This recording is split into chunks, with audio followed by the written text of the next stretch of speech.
Hello guys! Magagawa ako ng ginataang halo-halo dahil ako'y may langka at saging. Napilitan akong maghukay ng ube. Sana maganda itong ube na to. Noong December pa dapat ito huhukayin eh. Ayan, madami akong nahukay. Ayan.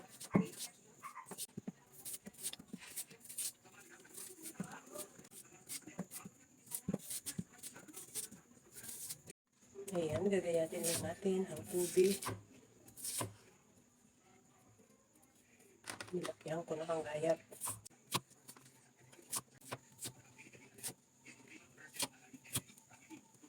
Nilalakihan ko ang gayat dahil pag ito pinalambot, naliit.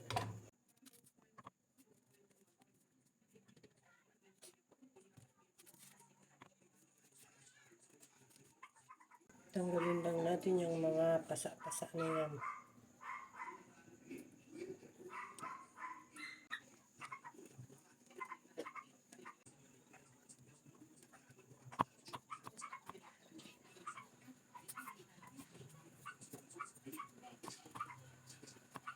Yung langka naman ay yan yung lagay natin.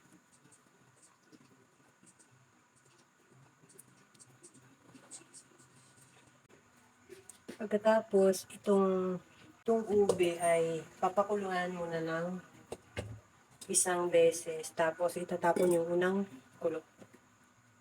Yan, papakuluin muna natin ito. Takpan muna natin hanggang kumulo. Ayan, itatapon muna natin ang unang kulo.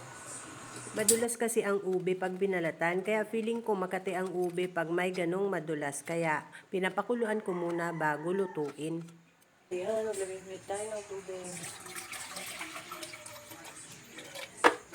Balik ulit natin ang ube.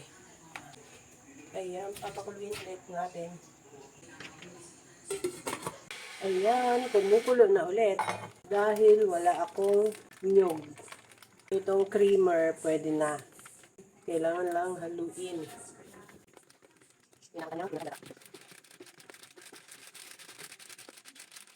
Ayan. Lambutin na natin ang ube. Takpan ulit. Ayan, mukhang luto na ang ube. Ilagay na natin ang saging. At lalagyan na natin ang asukal. Ang asukal, tansyahan na din lang. Ayan. Tama na siguro yan. Para hindi masyadong matamis. Haluin lang at pagkatapos ay tikman kung okay na ang lasa. Ayan, tama na yung tamis. Panulit natin hanggang kumulo.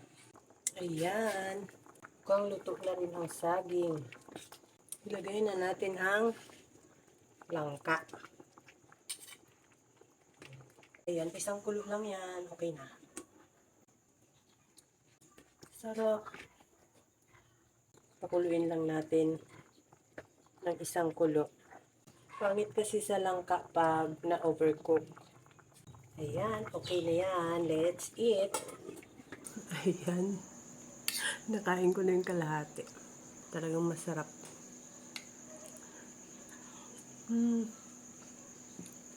Hindi siya masyadong matamis.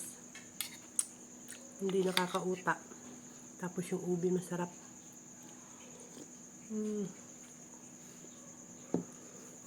Ang init. Tapos yung langka masarap. Hindi na overcook. Hindi na durog.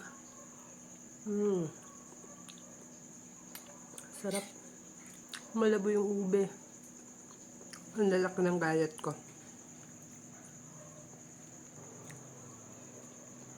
That's all guys. Thank you so much for watching. Please like, share, and follow for more. Bye!